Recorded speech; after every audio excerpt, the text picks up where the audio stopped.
Good evening, guys. Welcome to Sports Star. We are back yet again to preview today's ISL second semi-final clash between ATK Mohun Bagan and Northeast United FC. Both the teams are gunning for the first spot in the final. And the first leg ended with a thrilling 1-1 draw. David Williams gave ATK Mohun Bagan the lead.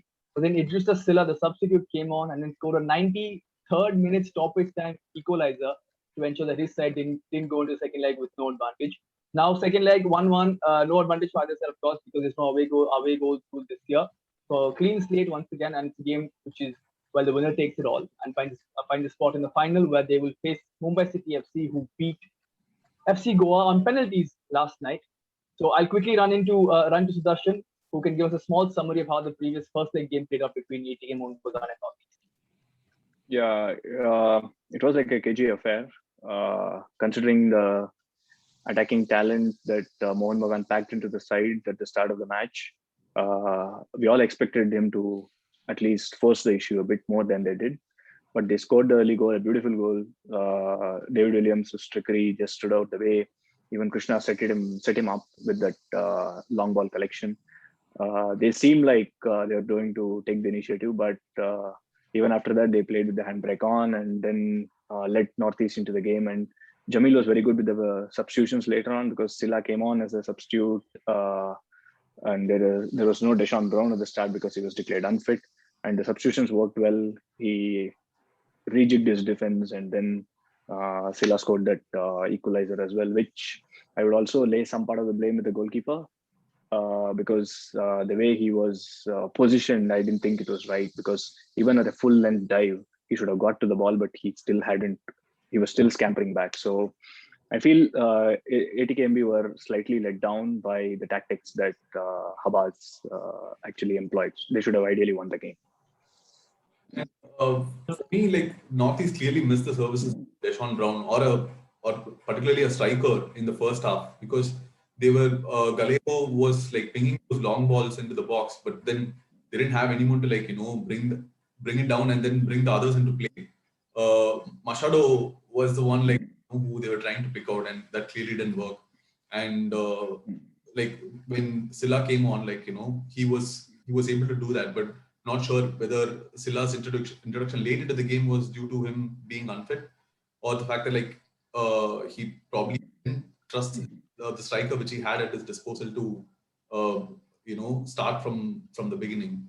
But now I think Brown could be back for this game, so that could prove to be crucial for Northeastern today.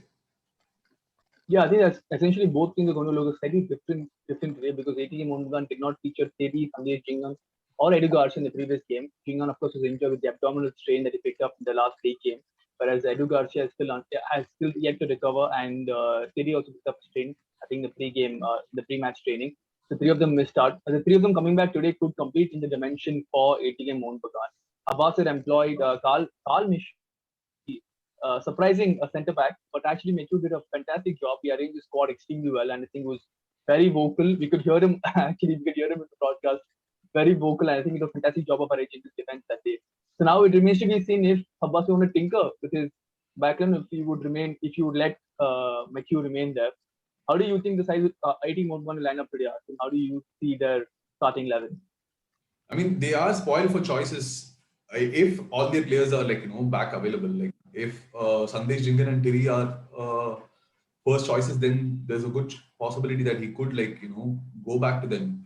But with McHugh playing well, as you said, now this opens up an opportunity for him to play more of these attacking foreigners in field and attack, like he played in the last game.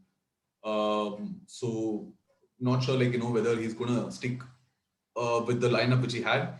The one possible change could be that Sandesh Jhingan could come in and Praveer Das could possibly drop to the bench, and Pritam Kotal can move to right back. Other than that, I don't see much changes. We also have to keep in mind that these two teams just played just 2 days before. Fatigue could also be a factor. So a lot of considerations will be made with that in mind as well, I feel. Yeah, I mean, with Brandon Fernandes coming back into action yesterday for FC Goa, we can never really rule out a surprise move and say Edu Garcia in the bench today. So, never know. Yeah, and also I think, like Ashin mentioned, how Northeast missed the services of Deshaun Brown in the way they played, in the long balls they collected, in the kind of crosses that could come in. So I think Habas will have one eye on who is playing as a striker as well before deciding on who he needs as a centre back pairing, because whether he needs Jingan's aerial presence or Terry's experience there. So it also depends on how Northeast will line up before Habas decides which of the centre back combinations will work. I think Speaking of the Northeast, Browns was a case of illness, so there's a good chance that he recovered. So I think, like you said, Habas would be preparing with Browns starting in mind. I feel, yeah. right. So essentially, Brown will be the major change in the Northeast lineup, right? We can't really think of any other big changes as such. Not really. They played 5 defenders in the last game, so some change will be made regarding that. He will switch to he will play regular players, as in he won't be playing a defender in the wings like he played with Ashutosh Mehta in the first. So that is one thing which he might not do.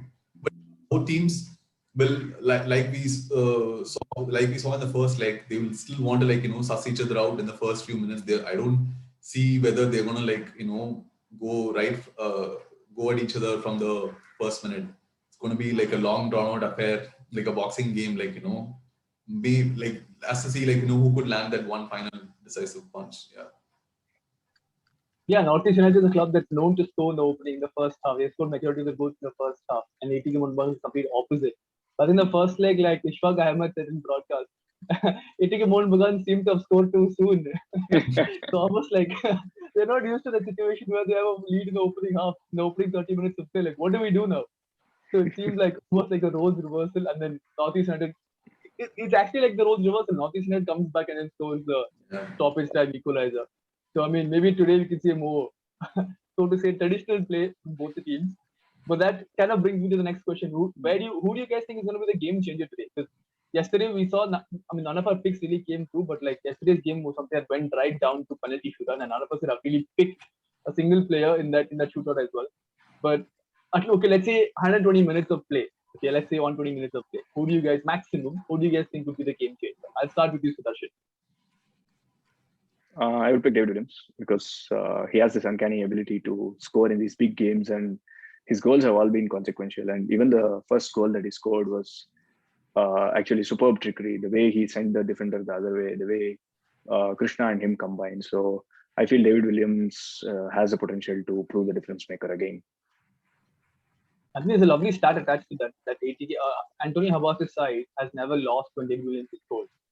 There's a lovely stat also attached. So, well, that's a great take there. How about you, Ashin? I'm going to go with Deshaun Brown and possibly and also in combination with Galejo. If those two can combine, then can cause some damage to ATK Mohan. Okay, well, I'm going to say Ashutosh Mehta. I think he was phenomenal in the last game, but I've also seen through the other matches as well. He's made a lot of forays into the opposition box, and I think on any aerial ball, he's a massive threat. And we've seen how, of course, last game 18 on one lined up different players and no tall players, so to say, in the absence of Jingan and Thierry. But if they were not to be completely fit today, I think Ashutosh and if also Brown starts, they have a great two-man tower houses in the box. I think Ashutosh could potentially be the game changer today. And well, he's won the I-League earlier with Khalid Jamil at Aizwal FC. So it'd be nice to see him, in partnership with Khalid Bhai, as he calls it, win the ISL as well. So that'd be nice. I think Ashutosh Mehta would be the game changer today. Speaking of Ashutosh, both Ashutosh and Javi Hernandez are on a booking. So if they get another booking, they might have to miss the final. They will have to miss the final. That's right. Yeah, but considering the number of people who escaped at second booking in the Goa Mumbai City match, I wouldn't actually bet too much on that. I think we have a good final with all first 11 players. So I mean, well, predictions time, guys. How are we predicting today's game? I think Antonio Habas will be on the right side of the 1-0 win today. I'll pick a classic Habas scoreline. I think he would have learned from his last game, and I think he should. I think ATK have enough quality to edge it. Okay. I think How about you, Austin? after three disastrous predictions, I'm gonna better sense has prevailed for me. I'm gonna go with a 1-0 win for Northeast United. Okay. Oh my God. Now I'm put in the spot. I have to choose one. Okay. Well, well, optimistically, I think Northeast United can get through 2-1. But like you said, like Sudarshan said that Habas knows this is like Habas's playing ground. This is where he does it the best. He knows how to win these clutch games. He knows how to win these matches, and he's got the squad at his disposal absolutely. But I'm still gonna say 2 to Northeast United. I think they're gonna score second half 2 goals and go through. We I might have actually final. wanted to say this also. Like even Jamil, when he won that title with Shillong Lagong, Nice one. Aizwal, sorry, yeah. So there were a lot of these clutch games that he actually won. So I think Habas will find his. I mean, I think he did find his match in the first game. So it will be more of an even contest. I still pick ATKMB to win, depending on the on-field quality.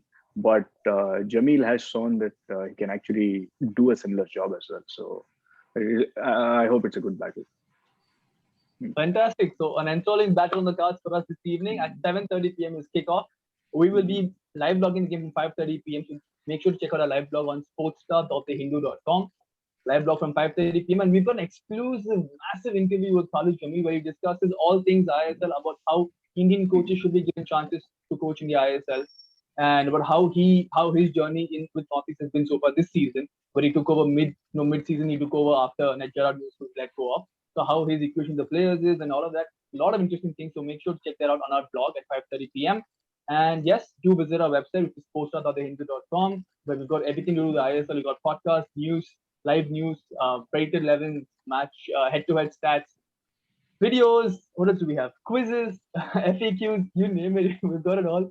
So check out our website, which is sportstar.thehindu.com. And we will be back in 2 days' time to preview the final, where Mumbai City FC will face either ATK Mohun Bagan or Northeast United FC.